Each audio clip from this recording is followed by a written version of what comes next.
Bienvenue dans ce Wasasso. Aujourd'hui, nous allons explorer les scandales qui ont éclaté autour de Flutterwave, l'une des startups les plus valorisées en Afrique. Des allégations d'harcèlement sexuel aux pratiques financières douteuses, en passant par le blanchiment d'argent, les révélations ont secoué la communauté technologique du Nigeria et de l'Afrique et ont suscité des inquiétudes quant à l'avenir de Flutterwave. Sans plus tarder, sautons dans ce Wasasso. L'histoire de Flutterwave commence en 2016, lorsque Aboyeji et Agbula, deux entrepreneurs nigérians, décident de créer une plateforme de paiement facilitant les transactions pour les entreprises africaines. Partageant la même vision commune d'une Afrique connectée, ils ont mis en place une infrastructure de pointe permettant de dépasser les frontières et les monnaies. À ses débuts, Flutterwave se concentrait principalement sur les entreprises africaines, leur permettant d'accepter des paiements de n'importe où dans le monde. Rapidement, la société a gagné en popularité et a attiré des investisseurs internationaux.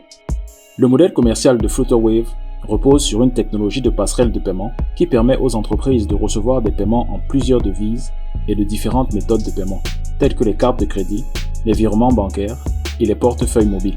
Grâce à cette solution, Flutterwave a réussi à simplifier les transactions financières, favorisant ainsi le commerce entre les pays africains et le reste du monde.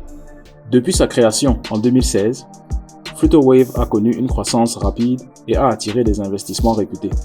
En mars 2021, la compagnie a réussi à lever 170 millions de dollars lors de son tour de financement de série C mené par Avenir Growth Capital et Tiger Global. Cette levée de fonds a porté la valorisation de Flutterwave à plus d'1 milliard de dollars, décrochant ainsi le titre tant convoité de licorne. Les fonds levés ont été utilisés pour soutenir l'expansion de l'entreprise, notamment en renforçant son infrastructure, en élargissant sa présence géographique et en développant de nouveaux produits et services. Les investissements antérieurs dans Flutterwave incluent des financements de série A et B avec des participants tels que Greycroft, Y Combinator et Visa. Grâce à ces investissements, Flutterwave a pu étendre sa portée et toucher un plus grand nombre de clients à travers l'Afrique. L'entreprise a également noué des partenariats stratégiques avec d'autres géants du secteur, comme WorldPay, Alipay et PayPal, renforçant ainsi sa position sur le marché. Bien que les chiffres financiers précis de Flutterwave ne soient pas publiquement disponibles, l'entreprise a déclaré avoir traité plus de 140 millions de transactions pour une valeur de plus de 9 milliards de dollars à la fin de 2020. Ces chiffres témoignent de l'impact de Flutterwave sur le marché des paiements en Afrique et de sa trajectoire de croissance prometteuse. Moins d'1 an après avoir levé 170 millions de dollars, Flutterwave est de nouveau sur le devant de la scène à la suite de la conclusion d'un financement de série B qui fait d'elle la start-up africaine la mieux valorisée sur le continent avec une valeur de 3 milliards de dollars. Flutterwave a annoncé disposer désormais de ressources nécessaires pour exécuter son expansion africaine. Alors que sa campagne d'expansion en Afrique prenait de l'ampleur, une série de scandales ont éclaté, entachant sérieusement la réputation de l'entreprise et de son PDG. D'anciens employés ont déclaré que la distribution des plans d'options d'achat d'actions n'était pas équitable et impartiale, la majorité des employés n'ayant pas d'actions avant 2020. Certains ont également déclaré avoir eu du mal à vendre leurs actions à la suite d'offres peu élevées de Flutterwave pour les racheter. Selon certaines allégations, Flutterwave aurait acheté des actions de ses employés à des prix bien inférieurs à leur valeur réelle, tout en limitant les options de revente de ses employés. Les investisseurs ont soulevé des préoccupations quant à la transparence de cette pratique et ont dénoncé un possible conflit d'intérêts pour le PDG.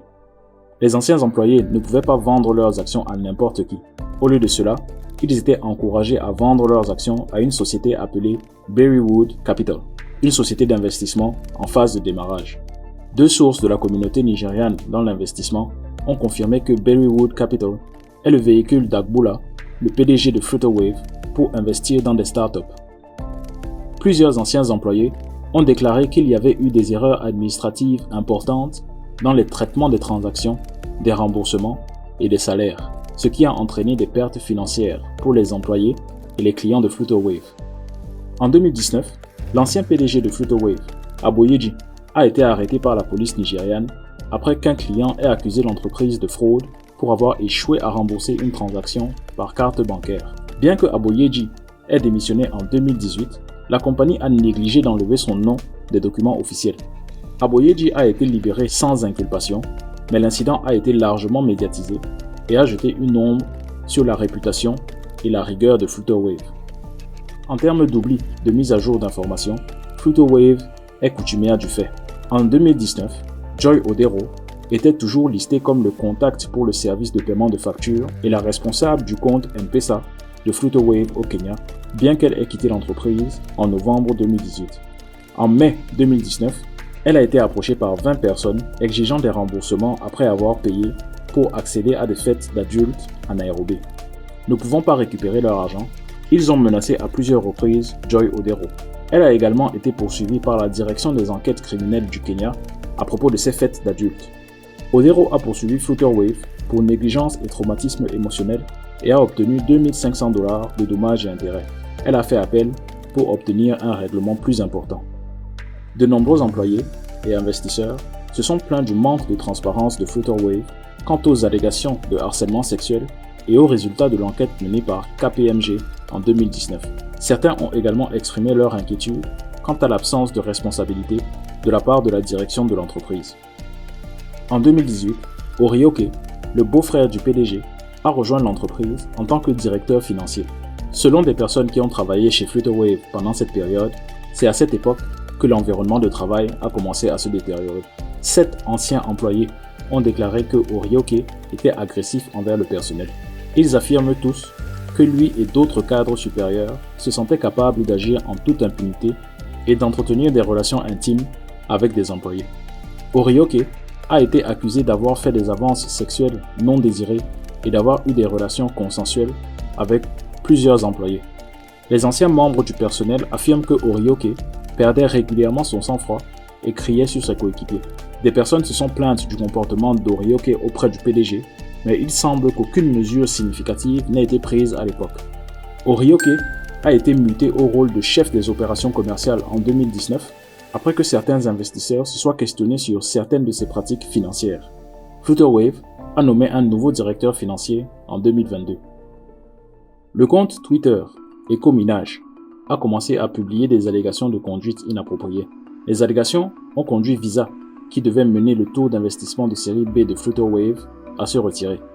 À la suite des allégations d'écominage, Flutterwave a engagé le cabinet de conseil KPMG pour enquêter sur les allégations de harcèlement sexuel et a introduit une nouvelle politique de dénonciation par la suite. Cependant, beaucoup estiment que cette opération est essentiellement cosmétique et que les conclusions de l'enquête n'ont pas été révélées. Flutterwave a été confronté à plusieurs défis au Kenya. Tout a commencé lorsque l'agence de récupération des actifs du Kenya a déposé des accusations de blanchiment d'argent et de fraude par carte contre Flutterwave en 2022. Ils ont demandé à la Cour de geler les fonds de l'entreprise. En juillet 2022, la Haute Cour du Kenya a gelé les actifs et les comptes bancaires de Flutterwave. Plus de 40 millions de dollars américains répartis sur 62 comptes bancaires appartenant à Flutterwave, ce qui a entraîné la suspension de son activité dans le pays. Flutterwave a nié toutes les allégations et a déclaré qu'elle avait les dossiers nécessaires pour prouver son innocence. La société a clarifié qu'elle collecte et paie au nom des commerçants et des entreprises et qu'elle gagne des frais de transaction pour ce service. Les fonds détenus dans les comptes sont destinés à soutenir les opérations de l'entreprise et à fournir des services à tous ses clients.